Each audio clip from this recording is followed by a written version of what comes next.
Nama saya Tanshin. Hari ini saya akan berbincang tentang agama Hindu atau Hinduism. Hinduism adalah salah satu agama yang tertua di dunia dengan akar yang dapat ditelusuri lebih daripada 4,000 tahun. Agama ini berkembang di Sabana India dan sangat berkait rapat dengan sejarah, budaya dan tradisi rohani kawasan tersebut. Hinduism berakar dari permulaan kuno sekitar 2500 sebelum Masehi hingga 1500 sebelum Masehi. Asal-usul Hinduism sering dikaitkan dengan peradaban lembah Indus, salah satu peradaban terawal yang maju yang terletak di Pakistan dan India barat laut sekarang. Bukti arkeologi menunjukkan bahawa orang di lembah Indus mengamalkan pemujaan alam dan mempunyai elemen ritualistik yang mungkin mempengaruhi amalan Hindu kemudian. Walaupun tiada bukti yang langsung mengenai Hinduism terbentuk pada masa itu. Seterusnya, zaman Veda. Sekitar 1500 sebelum Masehi, sekumpulan orang yang dikenali sebagai Arya berhijrah ke pusat benua India. Mereka membawa teks-teks suci mereka iaitu Veda yang menjadi asas falsafah dan ritual Hindu. Veda terdiri daripada nyanyian, doa dan mantra yang disampaikan secara lisan sebelum ditulis. Zaman ini dikenali sebagai zaman Veda dan menandakan permulaan amalan agama yang lebih formal dalam Hinduism. Pada masa ini, masyarakat disusun dalam sistem kasta dan agama merumpukan pada ritual, korban dan mengekalkan keseimbangan kosmik.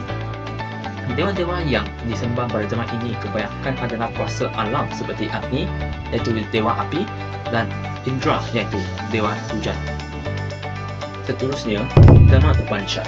Menjelang sekitar 500 sebelum Masehi, teks-teks agama baru yang dipanggil Upanishad mula muncul. Teks ini lebih bersifat falsafah dan introspektif berbanding dengan benda yang lebih ritualistik.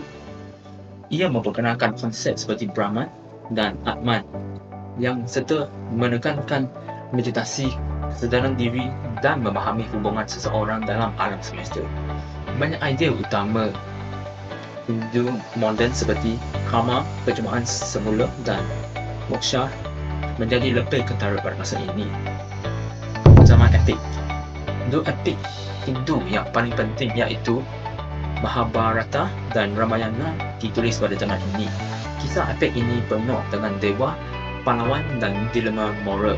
Sangat penting untuk Hinduism dan terus disukai dan dipelajari sehingga hari ini. Mahabharata adalah epik besar yang termasuk Bhagavad Gita, dialog antara putera Arjuna dan Dewa Krishna mengenai kewajipan, etika dan pengabdian.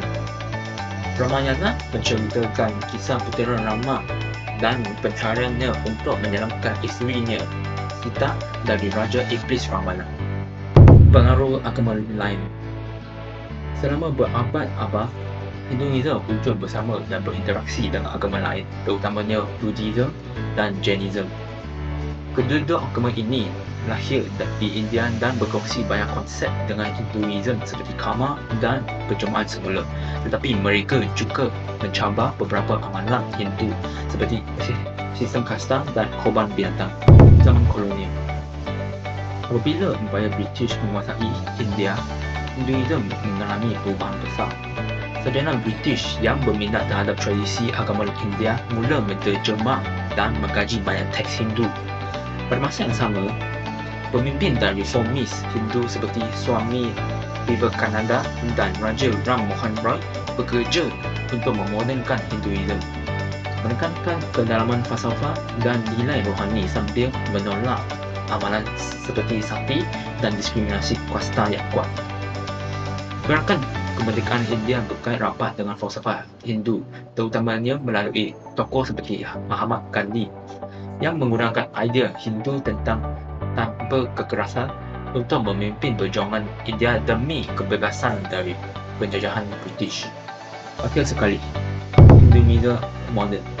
Selepas India mencapai kemerdekaan pada tahun 1947, Hinduism kekal sebagai agama majoriti di negara tersebut dan terus berkembang. Ia juga telah tersebar ke seluruh dunia dengan komuniti Hindu yang besar di negara-negara seperti Nepal, Bangladesh, Indonesia, UK, Amerika Syarikat dan lain-lain. Setelah kami mengkaji tentang sejarah Hinduism, marilah kita mengkaji tentang macam mana Hinduism tersebar luas ke Malaysia. Pengaruh Hinduism di Malaysia bermula seawal abad kedua Masehi melalui laluan perdagangan maritim di Lautan Hindi yang menghubungkan India dengan Asia Tenggara. Perdagangan India, terutamanya dari India Selatan, sering disengal di kawasan strategik seperti Selat Melaka, bukan sahaja untuk berdagang tetapi juga memperkenalkan budaya, kepercayaan dan amalan agama Hindu. Melalui interaksi ini, kuih, acar dan kitab Hindu mula diperkenalkan, menggabungkan unsur-unsur Hindu dalam kepercayaan tempatan. Pada abad ke-5 Masehi, budaya Hindu mula mengakar di beberapa kerajaan di semenanjung tanah Melayu seperti Langkah Suka, Kedatua dan Sriwijaya. Langkah Suka di utara semenanjung mengadopsi pemerintahan ala Hindu dan amalan keagamaannya.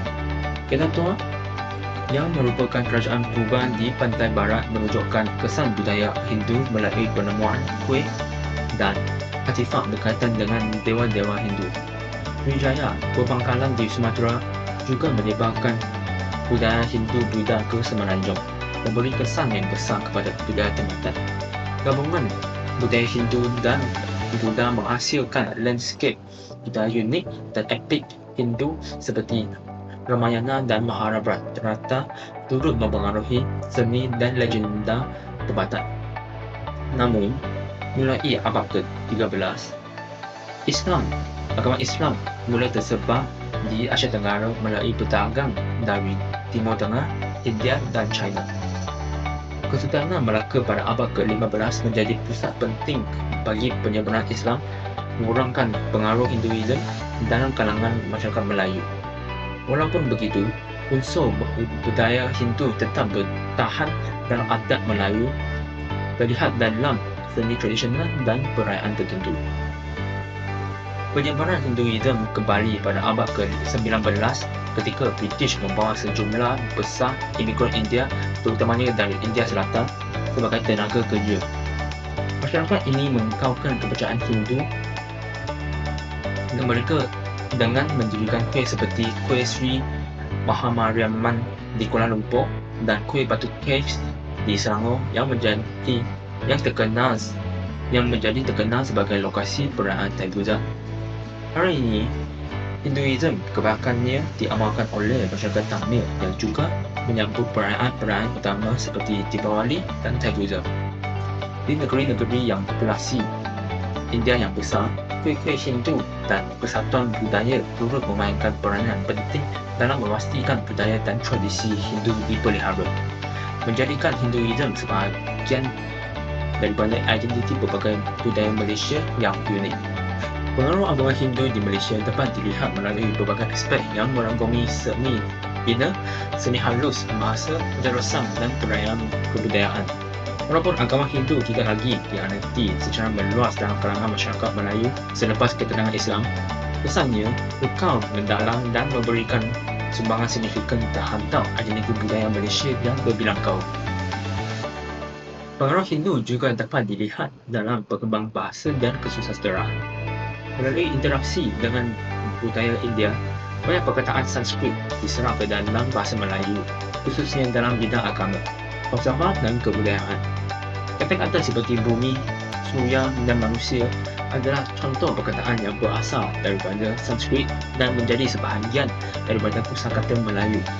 Selain itu, epik Hindu seperti Ramayana dan Mahabharata telah diadaptasi ke dalam kesusasteraan tempatan, menghasilkan versi cerita yang unik dan sesuai dengan konteks budaya Malaysia.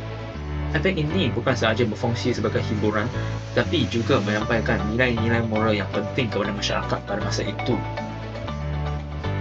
Adat urusan dan amalan kebudayaan di Malaysia juga dipengaruhi oleh agama Hindu. Contohnya, konsep penghormatan terhadap alam, keluarga dan juga kehidupan beragama adalah nilai-nilai yang diperkenalkan melalui budaya Hindu dan masih diamalkan dalam masyarakat. Beberapa elemen antarusan Hindu seperti pemakaian sari atau lengha pada majlis-majlis tertentu turut diterima dalam budaya perkahwinan masyarakat India, Malaysia dan bahkan telah berinteraksi kepada fashion tradisional tempatan. Dalam kehidupan seharian, kita dapat melihat pengaruh Hindu dalam seni mempertahankan diri seperti silambang yang berasal dari Tamil Nadu dan masih diperhatikan oleh masyarakat India di Malaysia sehingga hari ini. Perayaan Hindu seperti Thaipusam dan Deepawali juga telah menjadi sebahagian daripada perayaan kebangsaan di Malaysia. Thaipusam yang disambut di Batu Caves menarik perhatian ribuan penganut dan pelancong setiap tahun, mencerminkan perpaduan budaya dalam masyarakat Malaysia. Deepawali pula disambut secara besar-besaran di seluruh negara dan kini menjadi cuti umum, menggambarkan penerimaan perayaan Hindu sebagai sebahagian daripada kepelbagaian budaya Malaysia. Secara keseluruhan, agama Hindu telah meninggalkan sumbangan besar kepada kebudayaan Malaysia, merangkumi aspek bahasa, kesenian, adat resam dan perayaan yang kekal sehingga hari ini. Pengaruh ini membentuk sebahagian daripada identiti unik Malaysia yang kaya dengan kepelbagaian, memperkaya kehidupan masyarakat melalui budaya yang saling berinteraksi dan diterima sepanjang sejarah.